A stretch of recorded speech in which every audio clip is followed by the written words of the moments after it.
Chapter 7.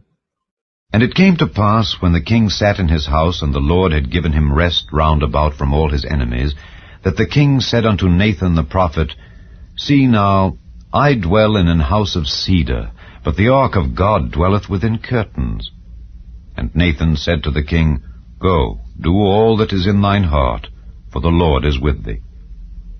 And it came to pass that night that the word of the Lord came unto Nathan, saying, Go and tell my servant David, Thus saith the Lord, Shalt thou build me an house for me to dwell in? Whereas I have not dwelt in any house since the time that I brought up the children of Israel out of Egypt, even to this day, but have walked in a tent and in a tabernacle. In all the places wherein I have walked with all the children of Israel, spake I a word with any of the tribes of Israel, whom I commanded to feed my people Israel, saying, Why build ye not me an house of cedar? Now therefore so shalt thou say unto my servant David, Thus saith the Lord of hosts, I took thee from the sheepcote, from following the sheep, to be ruler over my people, over Israel.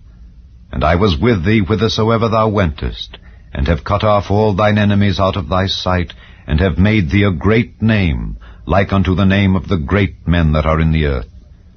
Moreover, I will appoint a place for my people Israel, and will plant them, that they may dwell in a place of their own, and move no more.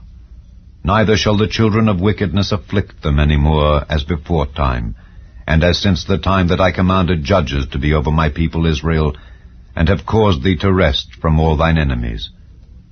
Also the Lord telleth thee that he will make thee an house. And when thy days be fulfilled, and thou shalt sleep with thy fathers, I will set up thy seed after thee, which shall proceed out of thy bowels, and I will establish his kingdom. He shall build an house for my name, and I will establish the throne of his kingdom forever. I will be his father, and he shall be my son. If he commit iniquity, I will chasten him with the rod of men, and with the stripes of the children of men. But my mercy shall not depart away from him, as I took it from Saul, whom I put away before thee. And thine house and thy kingdom shall be established forever before thee. Thy throne shall be established forever. According to all these words, and according to all this vision, so did Nathan speak unto David. Then went King David in and sat before the Lord, and he said, Who am I, O Lord God, and what is my house, that thou hast brought me hitherto? And this was yet a small thing in thy sight, O Lord God, but thou hast spoken also of thy servant's house for a great while to come. And is this the manner of man, O Lord God?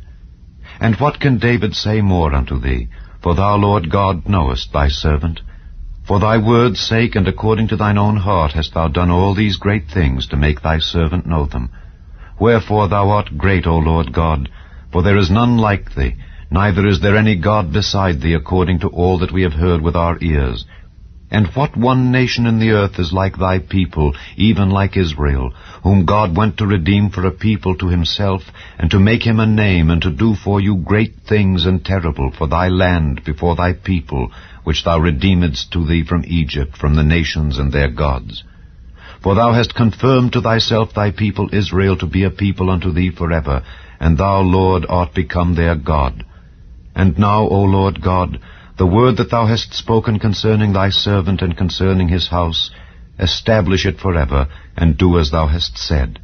And let thy name be magnified forever, saying, The Lord of hosts is the God over Israel. And let the house of thy servant David be established before thee. For thou, O Lord of hosts, God of Israel, hast revealed to thy servant, saying, I will build thee an house. Therefore hath thy servant found in his heart to pray this prayer unto thee. And now, O Lord God, thou art that God, and thy words be true, and thou hast promised this goodness unto thy servant.